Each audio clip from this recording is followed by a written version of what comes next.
رب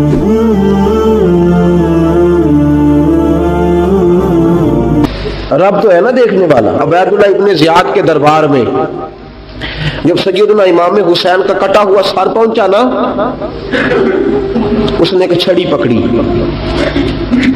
اور چھڑی پکڑ کے نا تو امام حسین کے لبوں پہ مارنے لگا، کہنے لگا تجھے کہا تھا نا بات مان جا، کٹا ہوا سر تشت میں رکھا ہے، تجھے کہا تھا نا بات مان جا۔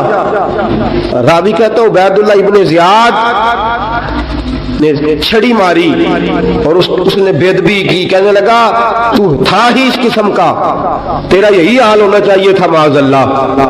حضرت بریدہ اسلمی حضور کے صحابی دربار میں موجود تھے، فرمایا ابن زیاد تو برا ہے، تیرا باپ برا ہے، چھڑی پیچھے کر۔ کئی بار میں نے ان لبوں کو مصطفیٰ کو بوسے دیکھے ہوئے دیکھا ہے، پیچھے کر، پیچھے کر، ہٹا لے۔ راوی کہتے ہیں کہ 1 2 3 4 5 6 سال گزر گئے، وہی کوفے کا دربار، وہی محل، وہی تخت اور وہی تشت جس میں امام حسین کا سر رکھ کے لایا گیا تھا۔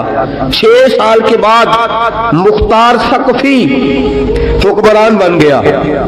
مختار ثقفی نے کہا کہ میں چن چن کے ماروں گا وہ بندے جنہوں نے امام حسین کو قتل کیا تھا۔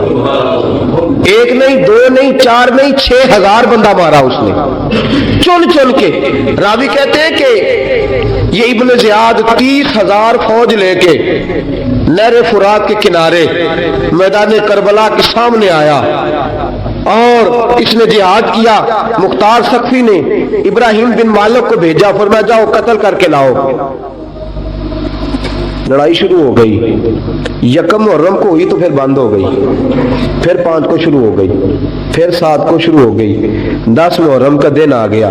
6 سال کے بعد وہی ظہر کا وقت آ گیا، وہی عبیداللہ ابن زیاد جس نے امام حسین رضی اللہ تعالیٰ عنہ کو قتل کروایا تھا، وہ گرا ہوا ہے اور زمین پہ گرا ہے۔ اس کی گردن پہ ابراہیم بن مالک نے پیر رکھا اور اس کی گردن کو کاٹ کے تشت میں رکھا، اور تشت میں رکھ کے جب اس نے کوفہ بھیجا، وہی تخت جس پہ عبیداللہ ابن زیاد نے بیٹھ کے امام حسین کے مبارک لبوں پہ چھڑی ماری تھی، اسی تشت پہ رکھ کے جب اسی عبیداللہ ابن زیاد کا سر سامنے رکھا تو کوفے کے اس دارالخلافہ کے ایک کونے سے ایک بابا بولا اور بول کے کہنے لگا لوگوں گواہ رہنا میرا رب بڑا عادل ہے، گواہ رہنا اللہ بڑا عادل ہے۔ چیختا ہے، کونے سے پکارتا کہتا لوگوں عدل ہو گیا، انصاف ہو گیا، عدل ہو گیا، انصاف۔ دیکھو دیکھو، جب حسین کا سر آیا تھا ابن زیاد نے گستاخی کی تھی تو کونے سے آوازیں نکلنے لگی تھی کہ زیاد برا ہے، حسین اچھا ہے۔ آج ابن زیاد کا سر آیا ہے، آواز پھر کونے سے نکلی ہے، لیکن آواز کیا گونج رہی ہے؟ آواز پھر وہی گونج رہی ہے، زیاد ابن زیاد برا تھا، حسین کو اللہ نے بڑی عزت عطا فرما رکھی۔ مکافات عمل، مکافات عمل، اللہ غافل نہیں ظالم جو کام کرتے، اللہ غافل نہیں۔ 6 سال کے بعد وہی دن، وہی وقت، وہی گھڑی، وہی لمحہ، وہی سارا نظام، وہی دربار۔ انسان ڈرتا نہیں، انسان باز آتا، عبرت پکڑتا۔ ابن زیاد اس وقت کہتا تھا کہ میں جاؤں حسین کے پاس، یہ میں جو ہوتی ہے یہ مروا دیتی ہے۔ شیطان نے کہا تھا آنا خیر منہم، میں بہتر ہوں، بس ختم ہو گیا، ختم ہو گیا۔ ابن زیاد قتل ہوا، وہی تاریخ، وہی زمانہ، اللہ کریم نے اس کو ذلت کی موت دی، مرا، اور 30,000 فوج لے کے نکلا تھا، پھر بھی بچ سکا نہیں۔ ابن زیاد کا حال ہوا۔ ابن سعد صحابی کا بیٹا تھا، نبی پاک علیہ السلام کے پیارے صحابی کا بیٹا تھا، جناب سعد بن ابی وقاص کی اولاد تھی۔ لیکن یاد رکھنا، اگر ایک صحابی کا بیٹا یزید بن سکتا ہے تو دوسرے کا ابن سعد بھی بن سکتا ہے۔ اور صرف یوں ہی توجہ نہ کیا کرو، ابو جہل کا بیٹا بھی تو صحابی رسول بن گیا تھا نا۔ یخرج الحی من المیت ویخرج المیت من الحی، رب فرماتے ہیں میں زندوں سے مردے اور مردوں سے زندے نکال دیا کرتا ہوں۔ میں کبھی کبھی کعبے کے اندر بت بھی رکھوا دیتا ہوں۔ گھر میرا اور میرے ہی شریک اس گھر کے اندر راج کرتے رہتے ہیں، میری بے نیازی ہے، کچھ کا کچھ کر دیتا ہوں۔ ابن سعد مختار حکمران بنا تو مختار ثقفی نے ابن سعد کے بیٹے حفص کو بلایا، اور مزے کی بات یہ ہے کہ مختار جو بعد میں حکمران بنا نا، بڑی یاری تھی اس کی ابن سعد کے ساتھ۔ جتنے قاتلان امام حسین تھے وہ کوفہ چھوڑ کے بھاگ گئے، دوڑ گئے۔ اور ایک بات یاد رکھنا، ظالم بزدل ہوتا ہے، ظالم بزدل ہوتا ہے، اس کے اندر وہ اطمینان نہیں ہوتا، ڈر لگتا۔ بھاگ گئے سارے کوفہ چھوڑ کے، لیکن ابن سعد نے کہا مختار میرا یار ہے، مجھے کچھ نہیں کہے گا۔ اس کے گھر والوں نے سمجھایا کہ تو دوڑ جا، تیرا تو ظلم بھی بہت زیادہ ہے، دوڑ جا تو۔ اس نے کہا نہیں میرا یار ہے، مجھے کچھ نہیں کہے گا۔ اس نے کہا تو نبی پاک کے نواسوں کا نہیں بنا تو تیرا یار تیرا بنے گا، تو رسول پاک علیہ السلام کے خاندان کا نہیں بنا، ان کا تو نے احترام نہیں کیا، یاری کا۔ اس نے کہا نہیں مجھے کچھ نہیں کہنے والا، تم چھوڑو اس بات کو۔ حفص کو پیغام بھیجا، بیٹا آیا۔ مختار نے کہا تیرا باپ کدھر ہے؟ اس نے کہا جی ابا جی اب باہر نہیں نکلتے، بس گھر کے کونے میں بیٹھ کے اللہ اللہ کرتے ہیں۔ اس نے کہا اچھا کیا کرتے ہیں؟ کہا جی گوشہ نشین ہو گئے۔ اس نے کہا اب تیرا باپ گوشہ نشین ہوا ہے؟ اب گوشہ نشین ہوا ہے؟ بھیڑیے سے لومڑی نے کہا کہ جاؤ شکار کر لو، تو بھیڑیا کہنے لگا بوڑھا ہو گیا تھا نا، بھیڑیا کہنے لگا نہیں میں نیک ہو گیا ہوں، میں نے شکار کرنا چھوڑ دیا ہے، میں کسی جانور کو تنگ نہیں کرتا۔ تو لومڑی کہنے لگی نہیں بادشاہ سچی بات کر، اب تجھ سے دوڑا ہی نہیں جاتا، اب شکار پکڑا جاتا، اب تجھ سے دوڑا نہیں جاتا پکڑ، اب تیرے اندر آج بھی طاقت آئے تو کم کرے نہ، تو اب بھی چھوڑنے والا، اب تجھ سے دوڑا نہیں جاتا۔ ملا رومی فرماتے ہیں بوڑھا ہو کے تو بھیڑیا بھی نیک ہو جاتا ہے۔ کہاں کہ جاؤ تمہیں بلا رہا ہے؟ کہا نہیں جی میرے ابا جی نا آپ اندر رہ کے اللہ اللہ کرتے۔ اس نے کہا اسے اللہ اللہ یاد آئی ہے، اب اللہ اللہ یاد آئی ہے، کچھ گناہ ایسے ہیں جو رب معاف نہیں کرے گا، پر میں وہ کتنی مرضی نمازیں پڑھے، جتنے مرضی روزے رکھے، جتنی مرضی نفل پڑھے، سارا کچھ کر لے، لیکن اللہ کبھی حسین کے گستاخ کو معاف نہیں کرے گا، کبھی نہیں معاف کرے گا۔ اس لیے کہ جو حسین کا بے ادب ہے وہ دراصل رسول پاک کا بے ادب ہے، اللہ اسے معاف کرے گا۔ ظالم میں اس نے ظلم کیا، ابھی 6 سال ہی تو گزرے تھے، 6 سال ہوئے صرف۔ ابن سعد بھیجا بیٹے کو، کہا جا اب اپنے باپ کو جا کے کیا تجھے مختار بلاتا ہے، بات سنے آ کے۔ ڈر گیا، میں نے کہا ظالم بزدل ہوتا ہے، کہنے لگا اس سے جا کے کہو میں نہیں آ سکتا، بیمار ہوں۔ اس نے کہا چلو وہ نہیں آ سکتا تو ہم تو جا سکتے ہیں نا، ہم تو جائیں گے نا۔ ابن سعد نے بھیجے 10-12 بندے، فرمایا جاؤ زندہ نہ لے کے آنا، میرے پاس زندہ نہ لے کے آنا۔ گئے، بیٹے کو حفص کو گرفتار کر کے کھڑا کر دیا، اور جناب یہ جو ابن سعد تھا اس کو بھیجا، کہا جب تم اس تک پہنچو نا تو جا کے گردن مارنا اس کی، اور مجھے اس کی وجود نہیں دیکھنا، صرف کٹا ہوا سر دیکھنا ہے۔ گئے، جا کے اس کو پکارا، کہا مختار نے بھیجا ہے مارنے کے لیے۔ کہنے لگے مختار مجھے نہیں مار سکتا، میرا یار ہے۔ ابن سعد کہتا ہے مختار مجھے مار سکتا، میرا یار ہے۔ ان فوجیوں میں سے ایک فوجی کہنے لگا اگر تو محمد کے نواسے کو مار سکتا ہے تو تجھے بھی تیرا یار مار سکتا ہے صلی اللہ علیہ، اگر تو رسول پاک صلی اللہ تعالی علیہ وسلم کے نواسے کو قتل کر سکتا ہے، تو نے نبی کا حیا نہیں کیا، وہ یاری کا حیا کیوں کرے؟ تو نے ظلم کیا ہے، اب دیکھ تیرا حال کیا ہوتا ہے۔ گرفتار کر لیا، منتیں کرتا رہا۔ تاریخ ابن سعد کو بتا رہی تھی کہ ابن سعد تو ہاتھ باندھتا ہے، پاؤں پکڑتا ہے، ذرا یاد کر میدان کربلا، میدان کربلا تجھے اپنی باری آئی ہے تو تو ہاتھ باندھتا ہے، میدان کربلا یاد کر، हुसैन ने भाई की भी लाश उठाई थी, हुसैन ने जवान बेटे की मैयत भी उठाई थी। 6 महीने का अली अस्कर भी उसकी गोद में दम तोड़ गया था। उसकी बेटियां पीछे थी, बहन पीछे थी, भांजियां पीछे थी, भतीजियां पीछे थी, लेकिन हुसैन ने एक बार भी हाथ नहीं बांधे। ये कौन है? अटा हुआ, गुबार से फटा हुआ, हजारों कूफियों के दरमियान वो अकेला ही डटा हुआ। ये बिल यकीन हुसैन है, नबी का नूरे ऐन है। फरमाया ये वो मैदान करबला भी याद करना, तू जालिम था ना, माफिया मांग रहा है। हुसैन रसूल पाक के नवासे थे, एक बार भी माफी तलब। देख मंजर याद कर, इब्ने साद का एक ही बार में सर कलम किया, एक ही बार में। इमाम हुसैन पे तो पहले 82 जख्म लगे थे तलवार के, 82 जख्म तलवार के, नेजों के, और कई नेजों की अन्नियां इमाम हसन के वजूद, इमाम हुसैन के वजूद में टूट गई थी। इमाम हुसैन रज़ी अल्लाह ताला अन्हो पहले डटे रहे, जमे रहे, बड़ी देर के बाद गिर, पहले ही बार में गिर गया। इब्ने साद का कटा हुआ सर पहुंचा तो बेटा खड़ा था। मुख्तार सख्फी ने कहा कि तेरा बाप मैंने मार दिया है। कहने लगा कोई मजा नहीं रहा जिंदगी में। उसने कहा चलो ठीक है, तुम्हें भी मार देते हैं। फिर मजा नहीं रहा तो मार देते। काट दिया सर उसका भी, दोनों सर काटे, तश्त में रखे, और मदीना मुनव्वरा हजरत मोहम्मद बिन हनफिया रज़ी अल्लाह ताला अन्हु, जो इमाम हुसैन के छोटे भाई थे, जनाब अली की दूसरी ज़ौजा के बेटे थे, जनाब अली के साहिबजादे उनके पास भेजे, और भेज के कहा कि लो इब्ने साद का सर हुसैन का बदला है और उसके बेटे का सर अली अकबर का बदला है।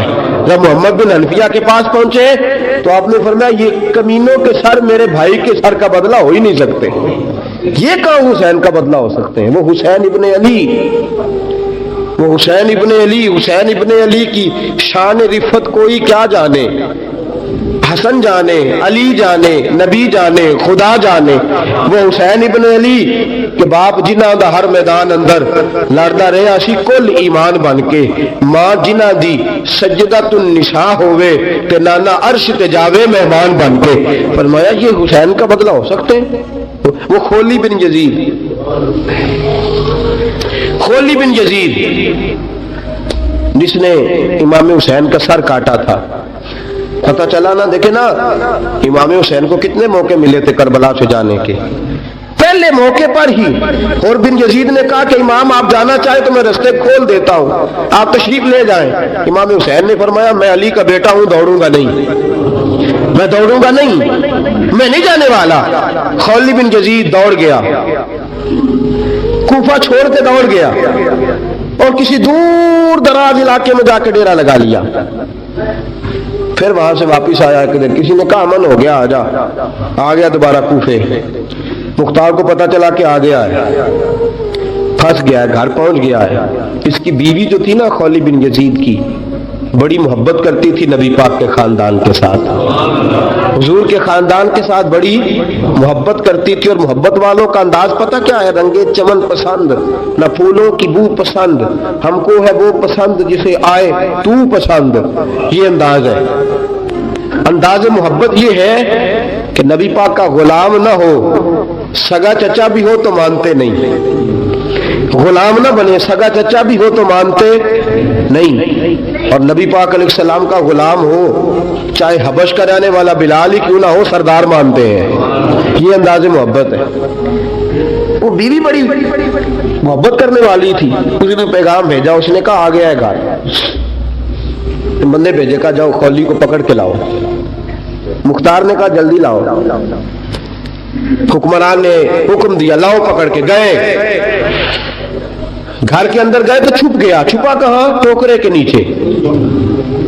मैंने कहा जालिम बुज़दिल होते, एक टोकरे के नीचे छुप गया। बीवी से कहने लगा, उनसे कहना मैं घर कोई नहीं, इनसे कहो मैं घर नहीं। बीवी कहने लगी चलो ठीक है। दरवाजे पे गई तो कहने लगे हम खौली बिन यजीद को गिरफ्तार करने आए हैं।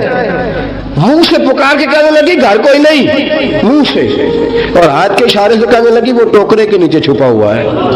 मुंह से कहने लगी कोई नहीं घर, ताकि सुन ले, अंदर सुन ले। मुंह से कहने लगी कोई नहीं, हाथ के इशारे से कहने लगी छुपा हुआ टोकरे के नीचे। गए, जाके टोकरा हटाया, अपने पास बहुत सारी दौलतें और जायदादें वो सारी दे दी। कहने लगा ये मेरे पास कितना पैसा है, ये बहुत से कागजात हैं, ये कितने जेवरात हैं, ले लो, मुझे छोड़ दो। उन्होंने कहा वो हुकूमत किधर है जिसके लिए तुमने हुसैन का सर काटा था? किधर है वो तुम्हारे तख्त, और किधर गई वो तुम्हारी सल्तनत है, और किधर गई वो तुम्हारी दौलत और इक़्तिदार, और किधर है वो तुम्हारा असला जिसकी बुनियाद पर तुमने रसूल पाक का खून मैदान करबला में बहाया था, वो हमारे सामने लेके आ। कहने लगा ये थोड़े से इनामात जो मैंने इकट्ठे किए थे, ये दुनिया की गंदी दौलत, इसके लिए मैंने मैदान करबला में इमाम हुसैन का मुबारक सर, मुबारक तन से जुदा किया था, ले लो, मुझे छोड़ दो। उन्होंने कहा ना दुनिया में ले तुझे छोड़ेंगे और ना अल्लाह ही तुझे क़यामत के दिन छोड़ेगा।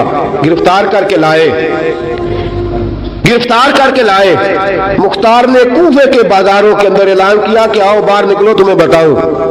हुसैन इब्ने अली का खानदान गिरफ्तार करके इन्हीं कूफे की गलियों में फिराया गया था ना, यही घुमाया गया था, आओ तुम्हें दिखाऊं खुदा का इंतकाम और अल्लाह तबारक व तआला का इंसाफ तुम्हें दिखाऊं, आओ मैदानों में निकलो, घरों से बाहर आओ। मुख्तार सकफी अगरचे बंदा आबाद में ये भी ठीक ना निकला, लेकिन बाज़ों का मेरे नबी पाक अलैहिस्सलाम ने फरमाया अल्लाह अपने दीन का काम अपने नाफरमान से भी ले लिया करता है। उसने काम लेना हो फासिक से भी ले लेता है। अल्लाह ने ले लिया काम, निकलो मैदानों में, निकले बाहर, चौक भर गए, गलियां भर गई, कूफे के मोहल्लात भर गए। मुख्तार ने कहा लोगों 6 साल पहले की तारीख भी ज़हन में रखना, और आज का दिन भी तुम कभी मजेबो खौली बिन यजीद है कि ये नारे लगाता था कूफे की गलियों में कि मैंने हुसैन का सर काटा है, मैंने हुसैन का सर काटा। तुम्हारे सामने खड़े, पूछो पूछो इससे। उससे पूछा भी तूने हुसैन का सर काटा? कहने लगा जी मैंने तो बिल्कुल नहीं काटा था, मैं तो इनाम के लिए नारे लगाता था, मैंने तो नहीं काटा। उसने कहा चलो अभी करते हैं तेरा बंदोबस्त। जख्म लगाए, जख्म लगाए, तलवार के साथ इसके वजूद पर जख्म लगाए, और जब निढाल हो गया, खून बह गया, जमीन पे गिर गया, तो मुख्तार ने कहा इसके वजूद को आग लगा दो, जिंदा को जला दो।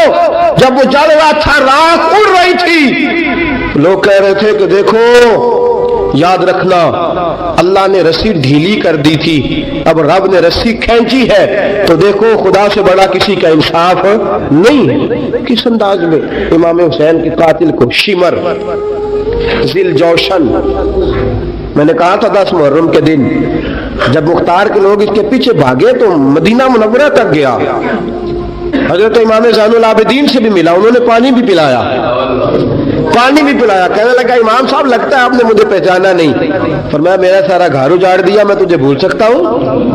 कहा फिर पानी क्यों पिलाया है? फरमाया बंद करना तुम्हारा काम है और दुश्मनों को पिला देना ये हमारे खानदान का रिवाज है। फरमाया मैंने मेरा सारा घर उजाड़ दिया, तुझे कभी भूल सकता हूँ? भूल ही नहीं सकता। लेकिन चूंकि हमारे घर का कोई मिजाज ही थोड़ा मुनफरद है, हमारा कोई अंदाज ही थोड़ा मुख्तलिफ है। शिमर दौड़ता इमाम ज़ैनुल आबिदीन से कहने लगा पनाह, मुझे पनाह मिलेगी? आपने फरमाया जैसे अल्लाह पनाह ना दे उसे बंदा भी नहीं दे सकता। तेरे पास अब चारा कोई नहीं, इसलिए कि अब तुझे देखे ना, याद रखना जालिम दौड़ते हैं ना, जब जालिम दौड़ते हैं तो पनाह मांगते फिरते हैं, जब इनका तूती बोलते हैं तो कहते हैं हम चुमा दिगरे ने, हमारे जैसा कोई और है ही नहीं। शिमर के पीछे जब फौजें लगी ना मुख्तार की, तो इमाम ज़ैनुल आबिदीन मदीने के मुज़फ़्फ़ात में रहते थे, खैमा लगा लिया था, अल्लाह अल्लाह करते। मुख्तार की फौजें शिमर के पीछे लगी, गर्मी का मौसम, घोड़े पीछे, छुपता छुपाता दौड़ता, गर्मी में थोड़ा बहुत दौड़ना पड़े तो जुबान बाहर आ जाती और इंसान के वजूद की अजीब कैफियत होती। शिमर उधर आ गया जहां इमाम ज़ैनुल आबिदीन का खैमा था।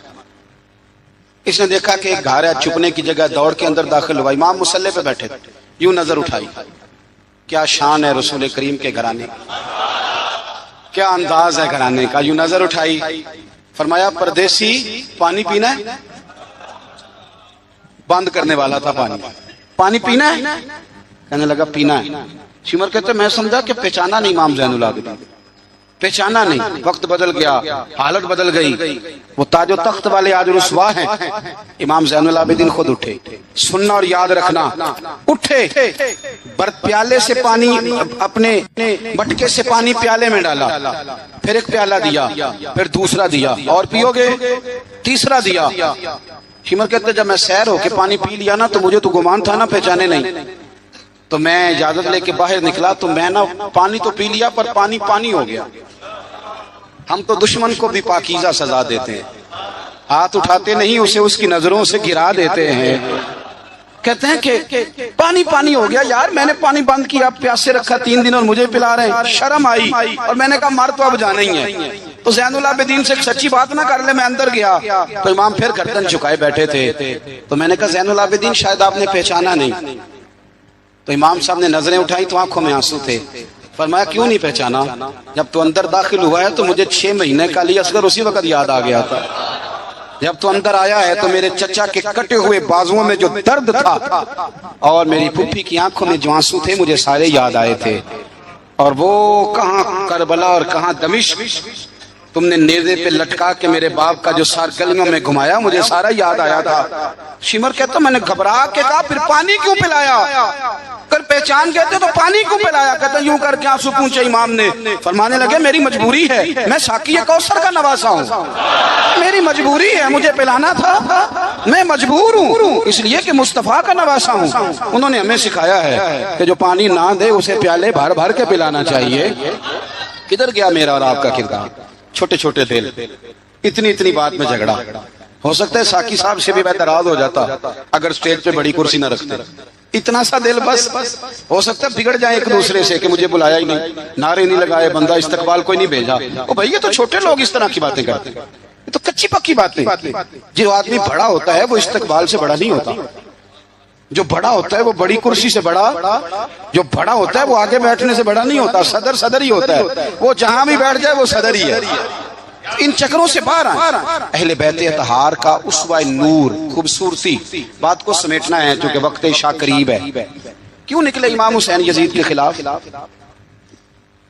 यजीद तो जामे मस्जिद दमिश्क का खतीब था, पता है आपको? चले अब पता चल गया। दाढ़ी वाला आदमी, उलमा जानते हैं, जुब्बा पहनता था, बड़ा शानदार, हाज के खुतबे देता था। हाज के हमारे तो हुक्मरानों को सूरत इखलास नहीं आती, फिर भी आप कह के देखें, वो कहेंगे सबसे ज्यादा मजहब का पता ही मुझे है। यजीद दाढ़ी वाला, पगड़ी वाला, इमामे वाला, जुब्बे वाला, हाज पढ़ाने वाला, तो इमाम आपको क्या जरूरत पड़ी थी उसके खिलाफ निकले और इस तरह निकले कि बच्चे कुर्बान करा दिए। तो इमाम हुसैन के सारे खुतबे, सारे मदीने से मक्का, मक्का से मकामे बैजा, वहां से करबला, सारे खुतबे, वही खुतबा फिर दमिश्क में इमाम ज़ैनुल आबिदीन का, वही फिर मदीने में इमाम ज़ैनुल आबिदीन का। इमाम हुसैन फरमाने लगे यजीद अल्लाह की हदों को तोड़ता है, रब के हलाल को हराम और हराम को। आपके मुल्क में कहा नहीं जाता कि मौलवी गुंजाइश निकालें सूद के बारे में?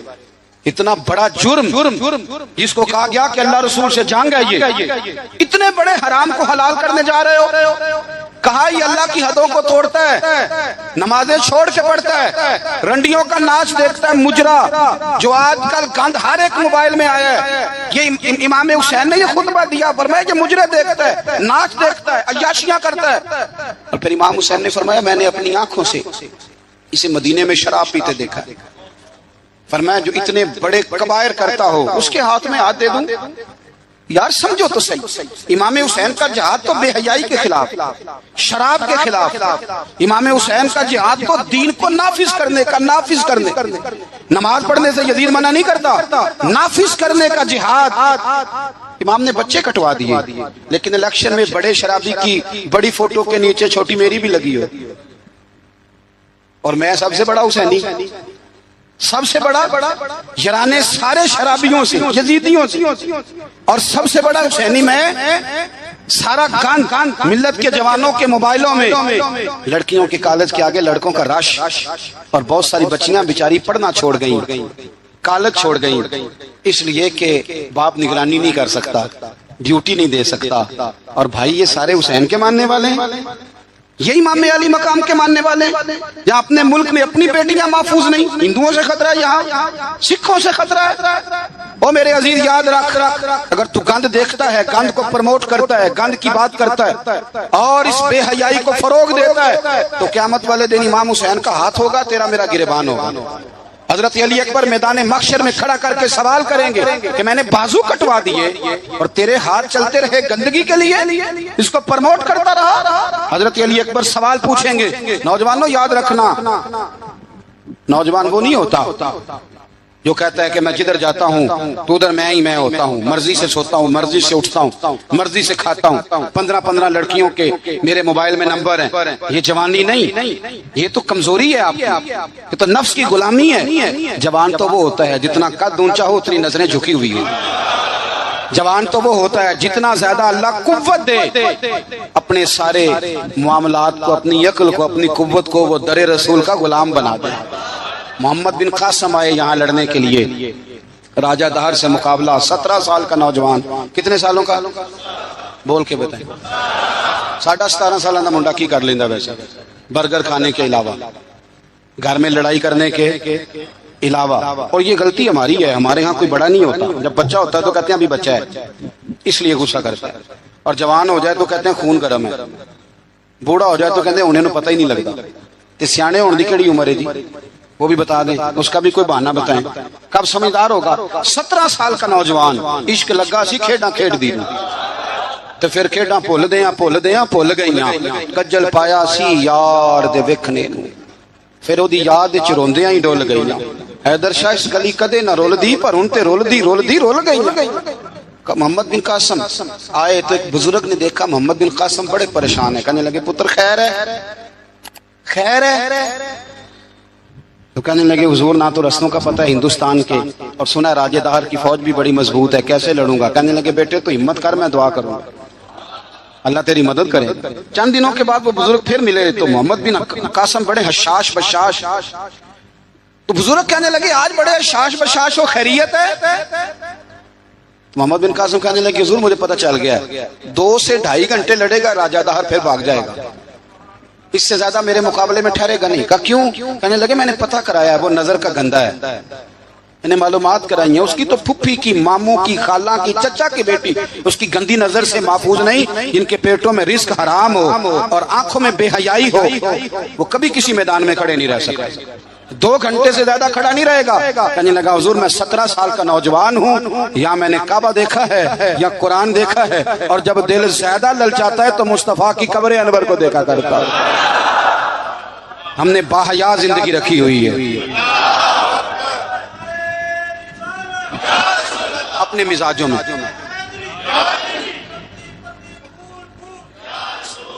سنیں جی، اللہ جزائے خیر، سنیں، امام حسین نے نا سر سجدے میں کٹایا اور تلاوت نیزے کی نوک پہ بھی جاری رہی۔ آج محفل سے جانے کے بعد جس نے 2 نفل نہیں پڑھنے اور سپارہ قرآن پاک کا نہیں پڑھنا، مجھے یہ لگتا ہے کہ اس نے بھی محفل کا مزہ نہیں چکھنا۔ کم از کم اتنا تو کرو یار کہ سپارہ روز کا۔ حضرت عبداللہ ابن زبیر امام حسین کی شہادت پر تقریر کر رہے تھے اور فرما رہے تھے تم نے کوفیوں ظالموں اس کو شہید کر دیا جو 3 دن سے پہلے قرآن پاک ختم کیا کرتے تھے، اور میں جب بھی دن میں انہیں ملتا تھا انہوں نے روزہ رکھا ہوا ہوتا۔ 3 دن میں قرآن ختم کریں تو روز کے کتنے سپارے بنے؟ تو میں اور آپ کتنے پڑھتے ہیں؟ میں گزارش کرتا ہوں، میں منت کرتا ہوں، کچھ نہ ہو سکے نا، میرے اسا فرمایا کرتے تھے کچھ نہ ہو سکے تو قرآن مجید ایک دفعہ گھر میں کھول ہی لیا کرو۔ فرماتے تھے اس کے صفوں سے ایسا نور نکلے گا کہ تمہارا گھر روشن ہو جائے گا، اسے کھول ہی لو۔ قرآن سے پیار کرو، اسلام سے پیار کرو، دین کو اپناؤ۔ بچے اس وقت نہیں نماز پڑھیں گے جب آپ گھر میں لیکچر دیں گے کہ نماز پڑھنا چاہیے۔ آپ مصلی بچھا لیں، 1.5 سال کا بچہ بھی آپ کے ساتھ کھڑا ہو جائے، اس کو پتا کوئی نہیں نماز کیا ہے، پر ابا پڑھ رہا ہے تو وہ انشاءاللہ پڑھے گا۔ ماں سویرے قرآن مجید کھول لے، 3 سال کی بیٹی جس کو کچھ نہیں آتا وہ بھی سقاف لے کے نا اور سپارہ لے کے الف با تا سا پڑھے گی۔ او میرے بھائی، پھر وہ جب 3 سال کی بیٹی اپنے باپ کے لیے ہاتھ اٹھا کے دعا مانگے گی نا تو مجھے لگتا ہے اللہ رحمتوں کے سارے دروازے کھول دے گا۔ اس لیے اپنی زندگی کو سجائیں، سنواریں۔ محبتیں تقاضا کرتی ہیں کہ محبوب کو تحفے دیے جائیں، محبتیں تقاضا کرتی ہیں کہ محبوب کے لیے قربانی دی جائے۔ وہ عاشق جھوٹا ہوتا ہے جو محبت تو کرتا ہے قربانی کوئی نہیں دیتا. وہ ناکام عاشق ہوتا ہے جو محبت تو کرتا ہے پر محبوب کے لیے کوئی تکلیف برداشت نہیں کرتا. میرے رسول کریم علیہ السلام نے نا، ہمارے ہاں لوگ سمجھتے ہیں جی میں لاڈلا ہوں. جی بھئی کیا مطلب؟ کہتے ہیں میں لاڈلا ہوں، مجھ سے پیار بڑا کرتے ہیں. آپ کو پتہ ہے لاڈلا کون ہوتا ہے؟ نبی پاک صلی اللہ علیہ وسلم نے فرمایا میں اپنے رب کا سب سے زیادہ محبوب ہوں اور سب سے زیادہ تکلیفیں بھی مجھے ہی آئی ہیں. لاڈلا اس کو کہتے ہیں جس کو آنکھوں پہ بٹھایا جائے، کہ لاڈلا تو وہ ہوتا ہے جسے تکلیف سہنی پڑتی، جو آزمائش میں ہوتا ہے، جو اذیت میں ہوتا ہے، وہ لاڈلا ہوتا ہے. حضور فرمانے سنو میری بات کو، اس کو سمجھو. فرمایا میں اللہ کا سب سے زیادہ محبوب ہوں اور سب سے زیادہ تکلیفیں بھی مجھے آئی ہیں، اس لیے کہ میں اس کا محبوب ہوں. بھائی یہ محبت کا رستہ ہے. اگر آپ لاڈلے ہیں تو بتاؤ پھر اذیت کتنی اٹھائی؟ اگر آپ لاڈلے ہیں تو تکلیف کتنی برداشت کی؟ جتنے لاڈلے ہیں حضرت آدم سے لے کر میرے محبوب تک.